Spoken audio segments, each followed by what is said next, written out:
आज इस बुलेटिन में बात होगी विपक्ष के निशाने पर आई वित्त मंत्री निर्मला सीतारमण की। केंद्र सरकार के काम पर क्या है सोनिया गांधी की राय, जानेंगे कि अनलॉक के चौथे चरण में किन किन चीजों में मिल सकती है छूट और बिहार में सियासी बयानबाजियों से क्यों हो रही है नेताओं में फूट। साथ ही पीएम मोदी के मतदाता सूची को लेकर किए गए ऐलान की और आखिर में बात is of doing business report में सामने आए गड़बड़ झाले की। लेकिन तमाम बड़ी खबरों से पहले एक नजर आज की सुर्खियों पर।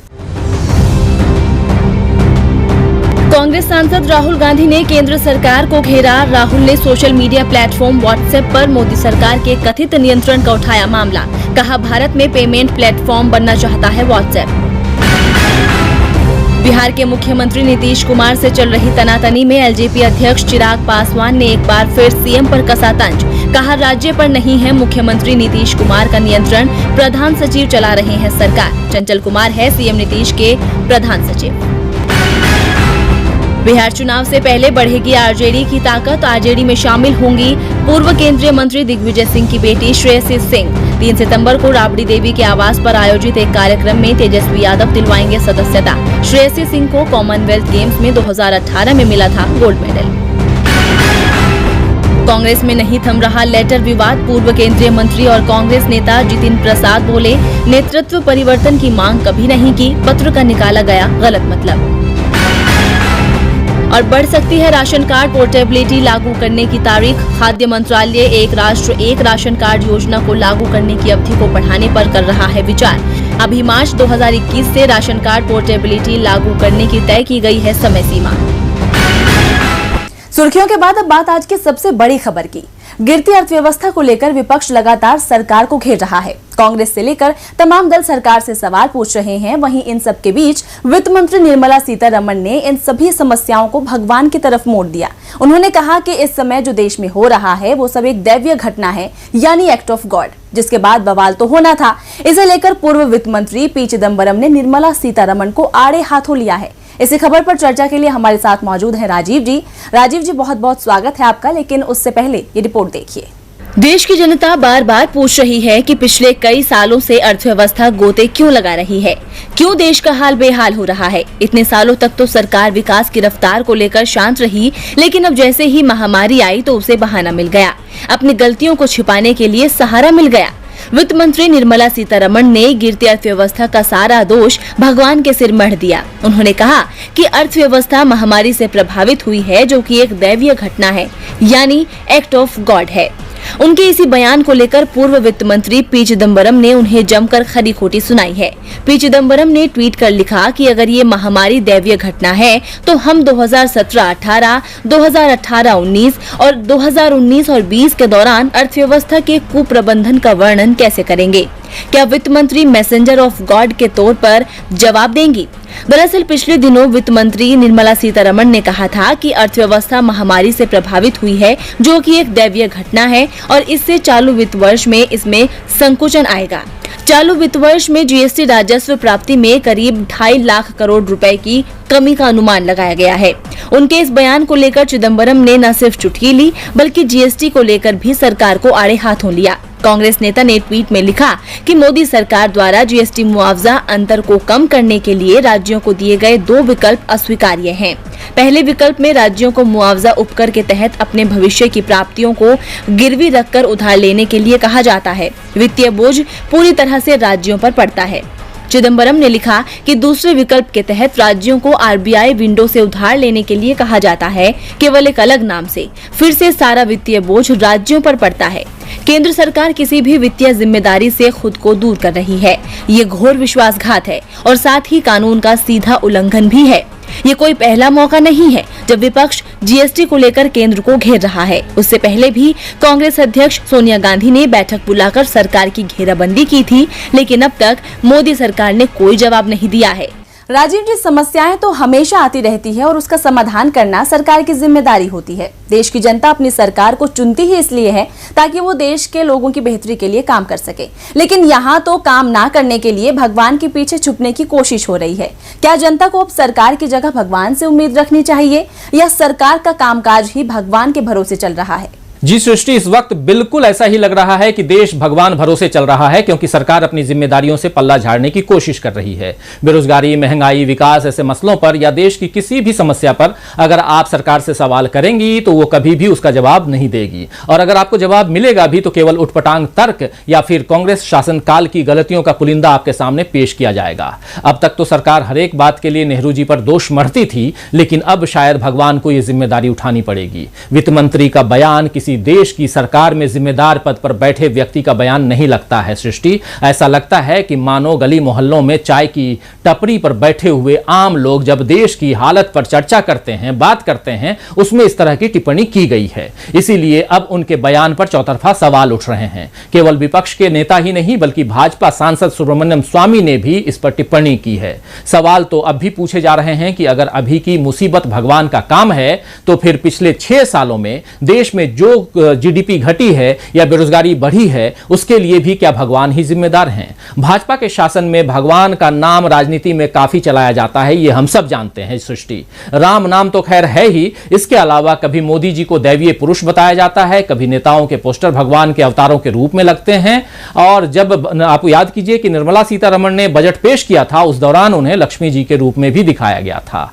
ये सब तो खैर भाजपा समर्थकों की भावनाओं की बातें हैं, लेकिन ऐसा लगता है मानो भाजपा सरकार ने इन भावनाओं का अर्थ नहीं समझा। लोग अगर आप पर भरोसा रखकर आपको भगवान के समान दिखाते हैं तो आपसे उम्मीद भी करते हैं कि आप उनकी परेशानियों को दूर करेंगे, लेकिन मोदी सरकार तो न लोगों की भावनाओं की कद्र कर रही है और न ही अपनी जिम्मेदारियों की। इसीलिए सारा ठीकरा भगवान पर फोड़ा जा रहा है। बहुत बहुत धन्यवाद राजीव जी तमाम जानकारी के लिए। अब हम बढ़ते हैं अपनी अगली खबर की ओर।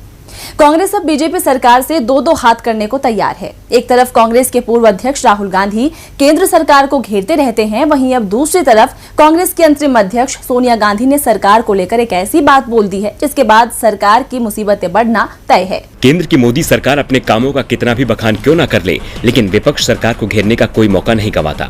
और आज कांग्रेस की कार्यकारी अध्यक्ष सोनिया गांधी ने केंद्र सरकार की मंशा पर सवाल उठाए हैं।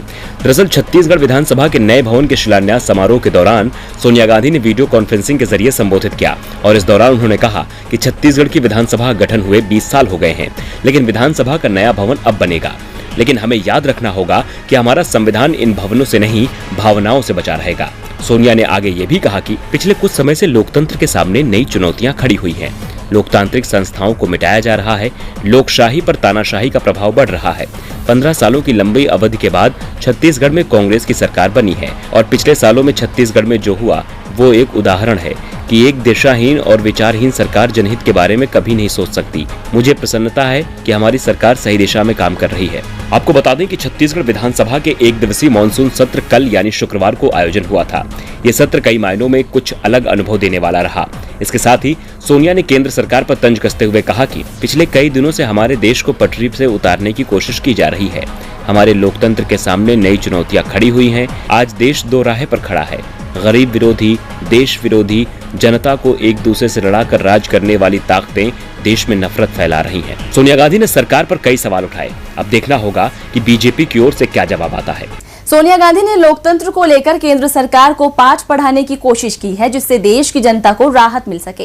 वैसे देशवासी भी इस समय केंद्र सरकार से राहत का इंतजार भी कर रहे हैं, क्योंकि 1 सितंबर से अनलॉक का चौथा चरण शुरू होना है। 1 सितंबर से देश में अनलॉक का चौथा चरण शुरू हो जाएगा।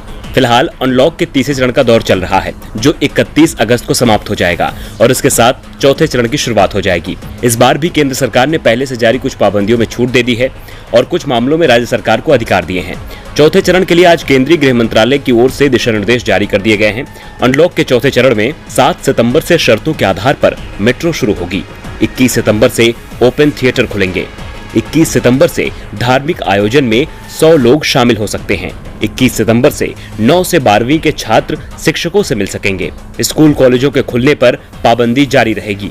कंटेनमेंट जोन में कोई छूट नहीं है। जनता इस गाइडलाइन का बेसब्री से इंतजार कर रही थी। लोगों को उम्मीद थी कि इस बार स्कूल कॉलेज को लेकर भी कुछ न कुछ रियायत जरूर दी जाएगी, लेकिन सरकार की तरफ से साफ कर दिया गया कि अभी स्कूल कॉलेज 30 सितंबर तक बंद रहेंगे।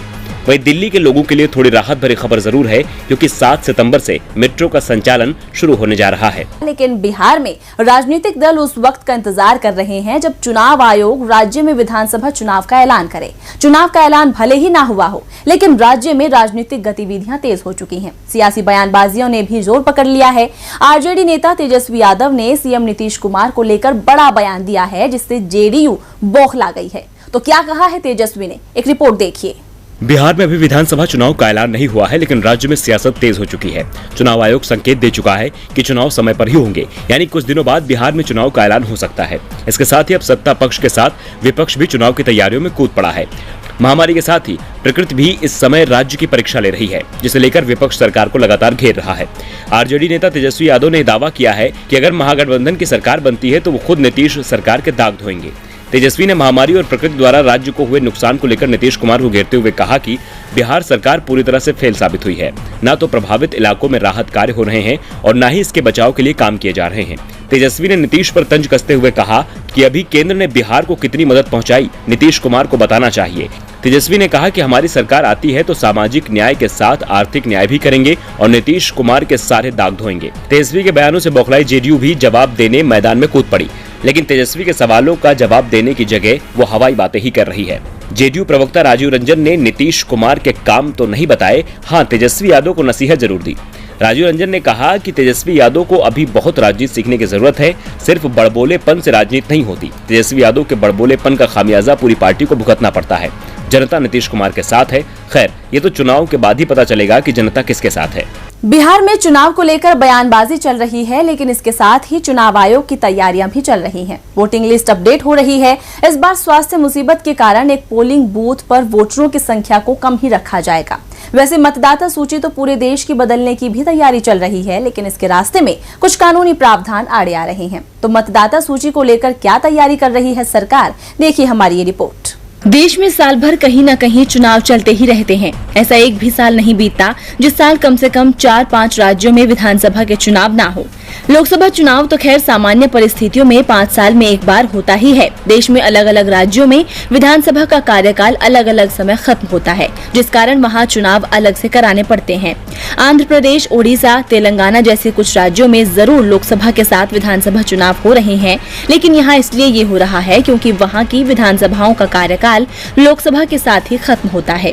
लेकिन अब पीएम नरेंद्र मोदी सभी राज्यों के विधानसभा चुनाव लोकसभा चुनाव के साथ कराने पर जोर दे रहे हैं, जिससे देश के संसाधनों की बचत हो सके। और पीएम की इस इच्छा को देखते हुए एक देश एक चुनाव को लेकर चर्चाएं शुरू हो गई हैं और इसके लिए जरूरी है कि एक मतदाता सूची भी तैयार हो। अभी हर चुनाव के लिए अलग अलग मतदाता सूची बनाई जाती है। पीएमओ में एक मतदाता सूची तैयार करने को लेकर पीएम के मुख्य सचिव पीके मिश्रा की अध्यक्षता में एक बैठक हुई, लेकिन एक मतदाता सूची को लेकर कुछ संवैधानिक अड़चनें खड़ी हो गई हैं, जिसे देखते हुए बैठक में संविधान के अनुच्छेद 243 के और 243 ZA में बदलाव किए जाने की बात की गई है। इसमें बदलाव के बाद देश में सभी चुनावों के लिए एक मतदाता सूची अनिवार्य हो जाएगी, लेकिन एक मतदाता सूची के लिए राज्यों को भी तैयार करना होगा, जिससे नगरीय निकाय और पंचायत चुनावों के लिए अलग से मतदाता सूची न बनानी पड़े। बता दें कि अनुच्छेद 243 के और 243 ZA राज्यों में स्थानीय निकायों के चुनाव से संबंधित है। इसके तहत राज्य चुनाव आयोग को मतदाता सूची तैयार कराने और चुनाव कराने के अधिकार दिए गए हैं। वहीं अनुच्छेद 324(1) में केंद्रीय चुनाव आयोग को संसद और विधानसभाओं के सभी चुनावों के लिए मतदाता सूची तैयार करने और नियंत्रित करने के अधिकार दिए गए हैं। यानी कि स्थानीय निकाय चुनाव के लिए आयोग राज्य स्तर पर स्वतंत्र है और उन्हें केंद्रीय चुनाव आयोग से किसी तरह की इजाजत लेने की आवश्यकता नहीं है। बैठक में कैबिनेट सचिव को निर्देश दिए गए कि वे राज्यों से बात करें। एक मतदाता सूची का काम आसान नहीं है, इसमें कई बदलाव करने पड़ेंगे। सरकार के लिए ये भी बेहद जरूरी है कि केंद्र और राज्य इस मुद्दे पर एक साथ आएं ताकि किसी भी तरह का टकराव ना हो। इसके साथ ही सरकार के लिए LAC पर भी टकराव को टालना और अपनी जमीन की हिफाजत करने की भी जिम्मेदारी है। लद्दाख में इस समय चीन के साथ तनाव चरम पर चल रहा है। यहाँ भारत और चीन के जवानों के बीच एक अलग ही तरह की लड़ाई लड़ी जा रही है, जिसमें शस्त्रों का नहीं हो रहा है इस्तेमाल। तो क्या चल रहा है LAC पर, देखिए हमारी ये रिपोर्ट। बीते 3 महीनों से भारत चीन सीमा पर हालात बिगड़े हुए हैं। दोनों देशों के बीच कई दौर की वार्ता हो चुकी है, लेकिन मामला अभी तक पटरी पर आता नहीं दिख रहा है। भारत लगातार जून से पहले वाली स्थिति बहाल करने की बात कर रहा है। लेकिन चीन भौगोलिक स्थिति में बदलाव चाहता है जो भारत को मंजूर नहीं है। दोनों देशों के बीच चल रही बातचीत के बाद चीन और भारतीय जवान कुछ स्थानों पर तो आमने सामने की स्थिति से हट गए, लेकिन फिंगर एरिया में अभी भी हालात नहीं सुधरे हैं। यहाँ अभी भी लड़ाई चल रही है, लेकिन इस लड़ाई में बैनर और लाउड स्पीकरों का इस्तेमाल हो रहा है, यानी ये लड़ाई मानसिक रूप से लड़ी जा रही है। भारतीय जवान जो बैनर का इस्तेमाल कर रहे हैं वो अंग्रेजी और मंदारिन में तैयार किए गए हैं, जिस पर लिखा है शांति बहाल रखने के लिए आप वापस अपने इलाके में लौट जाओ, इस समय आप भारतीय जमीन पर हो। वहीं भारतीय सेना के बैनर को देखते हुए चीन ने भी बैनर तैयार किए हैं। चीन के बैनर पर अंग्रेजी और हिंदी का इस्तेमाल हुआ है। चीनी जवानों ने अपने बैनरों पर लिखा है कि हम अपने ही इलाके में हैं। अब ऐसे में शांति और सौहार्द बनाए रखने के लिए भारत और चीन को बराबर पीछे हटना होगा। दरअसल दोनों ही देश सीधे टकराव से बचने की कोशिश कर रहे हैं, क्योंकि सीधे टकराव से स्थिति खराब होने का अंदेशा है और कोई भी देश स्थिति को हाथ से निकलते नहीं देखना चाहता। यही कारण है कि एलएसी पर जवानों की लड़ाई अब जुबान की लड़ाई में बदल गई है। एलएसी पर इस समय के हालात को लेकर भारतीय अधिकारियों ने बताया कि पूर्वी लद्दाख में बीते कुछ सालों के दौरान जब कभी भी भारत और चीन के बीच गतिरोध पैदा हुआ, दोनों तरफ से कई बार बैनर का इस्तेमाल किया गया, लेकिन इस बार दोनों तरफ के जवान अपनी अपनी पोजीशन पर डटे हुए हैं, जिस कारण यह अंदेशा बना रहता है कि कभी भी लड़ाई हो सकती है। और बुलेटिन के आखिर में बात इज ऑफ डूइंग बिजनेस की रिपोर्ट की। दरअसल अब तक यही माना जाता था कि इनके आंकड़े सटीक होते हैं, लेकिन अब विश्व बैंक के आदेश के बाद इसकी विश्वसनीयता पर सवाल उठ रहे हैं। इसमें हेराफेरी की बात सामने आ रही है, जिसके बाद भारत में भी सुधार को लेकर सवाल खड़ा हो गया है। तो क्या है गड़बड़ी का मामला, देखिए इस रिपोर्ट में। मोदी सरकार ईज ऑफ डूइंग बिजनेस की रिपोर्ट को देखकर फूली नहीं समाती है और इसी रिपोर्ट के आधार पर कहती है देश में काम का माहौल आसान है। मोदी सरकार ने सुधार किया है। इसी का नतीजा है कि अक्टूबर 2019 में प्रकाशित ease of doing business report में भारत की रैंकिंग 14 पायदान उछलकर 63वें स्थान पर आ गई थी। लेकिन क्या इस रिपोर्ट पर विश्वास किया जा सकता है? क्या इसके आंकड़े सही हैं? क्या वाकई ये विकास है या फिर गड़बड़ी? ये सवाल इसलिए उठ रहे हैं क्योंकि विश्व बैंक ने इस रिपोर्ट का प्रकाशन रोकने की घोषणा की है, क्योंकि इसमें गड़बड़ी सामने आई है। दरअसल डूइंग बिजनेस इंडेक्स 2018 और 2020 के आंकड़ों में हेराफेरी की बात सामने आ रही है, जिसे लेकर भारत में सरकार के थिंक टैंक नीति आयोग के वाइस चेयरमैन राजीव कुमार ने कहा कि विश्व बैंक को डाटा रिपोर्टिंग में हुई अनियमितता की गंभीरता से जांच करनी चाहिए और जल्द से जल्द अगली रिपोर्ट जारी करनी चाहिए। विश्व बैंक ने अपने इंडिपेंडेंट इंटरनल ऑडिट टीम से कहा कि वो डाटा कलेक्शन की प्रक्रिया की ऑडिट करे और डूइंग बिजनेस और डाटा सुरक्षा की समीक्षा करें। डूइंग बिजनेस 2018 और 2020 रिपोर्ट के आंकड़ों में बदलाव में अनियमितता हुई है। यह रिपोर्ट अक्टूबर 2017 और अक्टूबर 2019 में प्रकाशित हुई थी। बैंक ने कहा कि डाटा में जो बदलाव हुए हैं वे डूइंग बिजनेस की प्रणाली अनुरूप नहीं है। कहा जा रहा है कि आंकड़ों का फिर आकलन किया जाएगा और दोबारा से जारी किए जाएंगे। आपको बता दें कि डूइंग बिजनेस रिपोर्ट में 10 इंडिकेटर्स पर प्रदर्शन के आधार पर विभिन्न देशों की रैंकिंग की जाती है। ये 10 इंडिकेटर्स हैं: starting a business, dealing with construction permits, getting electricity, registering property, getting credit, protecting monitoring investors, paying taxes, trading across borders, enforcing contracts और रिजॉल्विंग इंसॉल्वेंसी। अब इसी आधार पर एक बार फिर भारत का पैमाना मापा जाएगा, जिसके बाद ही साफ होगा कि भारत की स्थिति क्या है, क्या वाकई सुधार हो रहा है या फिर हेराफेरी से लोगों को भ्रमित किया जा रहा है। तो फिलहाल दिन भर की बड़ी खबरों में इतना।